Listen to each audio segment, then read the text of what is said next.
میرے پیارے مسلمان بھائیوں، ضلالت اور گمراہی سے بچنا چاہتے ہو، شرک و بدعت کے تاریکیوں سے نکل کر، اندھی محبت کے لباس اتار کر حقیقی دین کی طرف مائل ہونا چاہتے ہو تو قرآن سے سنو۔ اللہ کے رسول صلی اللہ علیہ وسلم نے فرمایا، اگر تم میری سنت کو چھوڑ دو گے تو گمراہ ہو جاؤ گے، بلکہ کافر ہو جاؤ گے۔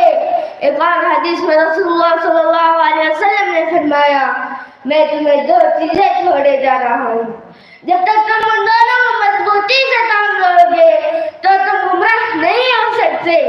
ایک اللہ کی کتاب قرآن اور اس کے رسول کی سنت یعنی اطاعت کرو رسول کی۔ میرے پیارے مسلمان بھائیوں، رسول کے نام پر نعرہ لگانا، رسول کی ولادت پر جشن منانا، رسول کا نام آئے تو انگوٹھے چومنا، رسول کے نام پر نعت خوانی کرنا، یہ اتباع نہیں ہے۔